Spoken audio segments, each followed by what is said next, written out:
In 1990, I was just 19 years old.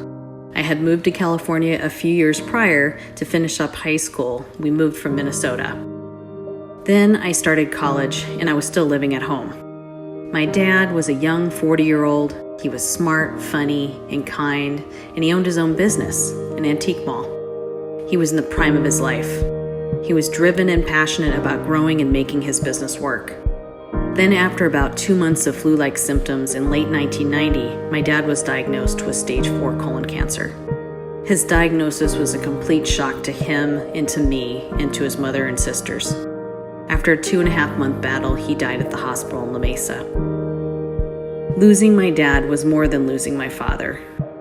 I lost my best friend in March of 1991. I was in complete shock and denial. Thankfully, he did not put me in charge of his affairs because I completely fell apart after he died. I was just too young to be in charge. My dad did do some good planning to try to protect me and his business.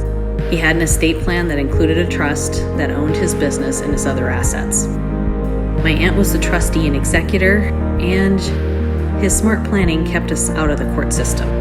We were able to keep his business open for a couple of years after he died, and I was even able to work there part-time while I was in college, both as an employee and as an antique dealer that leased out space inside the mall.